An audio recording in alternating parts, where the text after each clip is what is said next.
faux emprunt et logique de compensation.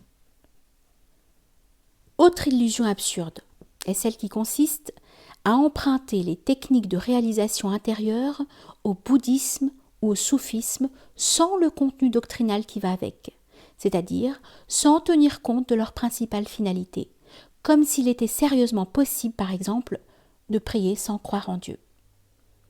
Cela donne souvent lieu à une mystique bon marché qui soit au goût de la mentalité sécularisée. Cette illusion, de plus dans l'aveuglement moderne, conduit les individus à croire qu'ils sont capables, sans formation doctrinale et surtout sans contraindre leur ego, à bénéficier de la grâce divine et à accéder à des niveaux de conscience ou à des états spirituels supérieurs, lesquels nécessitent une discipline rigoureuse et une pratique initiatique assidue de l'invocation de Dieu.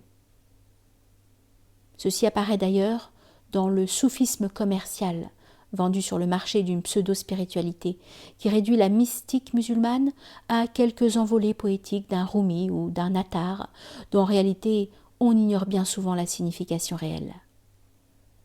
Le soufisme véritable est bien loin de ce folklorisme et de cette spiritualité de place publique qui flirte avec le New Age, car c'est une voie exigeante, basée sur une doctrine métaphysique dont la méthode initiatique permet de transcender les limites du moi individuel pour accéder à la pleine réalisation du soi spirituel. Les grands maîtres mystiques, au premier rang desquels Ibn Arabi, ont clairement souligné que la voie, tariqa, conduisant à la vérité, l'haqiqa, exige une fidélité sans faille et un respect strict de la loi, sharia. On remarque par ailleurs comment aujourd'hui la méthode de l'énéagramme, dont on attribue parfois l'origine au soufisme ou à la kabbale, a été détournée, est employée pour améliorer la vie relationnelle et sociale des individus davantage que comme un moyen d'actualiser les qualités divines imprimées dans la conscience originelle de l'homme. Cette méthode, dans la perspective traditionnelle, permet avant tout d'offrir une cartographie de l'âme, à partir d'une figure symbolique, avec ses 9 points de fixation, dont chacune correspond à des tendances psychologiques, le perfectionnisme, l'altruisme, etc., et qui ne sont rien d'autre que des déformations mentales de qualité qui participent de la sainteté.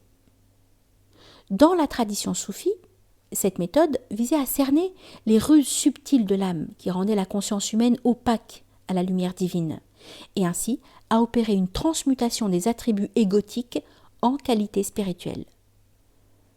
L'instrumentalisation de cette méthode dans le développement personnel répond, quant à elle, à une logique de compensation.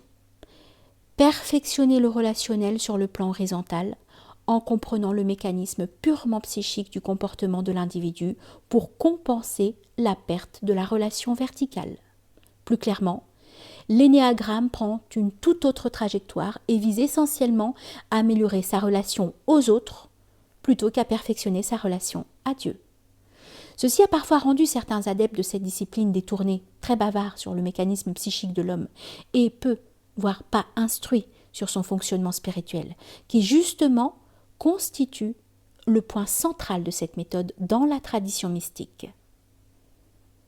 C'est dire combien le climat moderne conduit toujours davantage à séculariser et à neutraliser toute substance religieuse contenue dans les disciplines traditionnelles.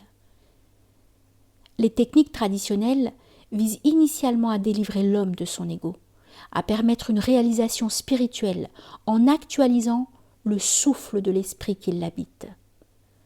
Tandis que le développement personnel aspire à donner de la consistance à l'âme humaine et emploie donc stupidement ces méthodes traditionnelles comme la méditation ou la pleine conscience, non pour se dépouiller de son âme, mais pour la sentir davantage. Ces deux perspectives sont fondamentalement antinomiques. Si la vision traditionnelle situe le centre de conscience de l'homme dans l'esprit, la psychologie moderne la localise dans l'âme. Et c'est bien ce qui fait toute la différence.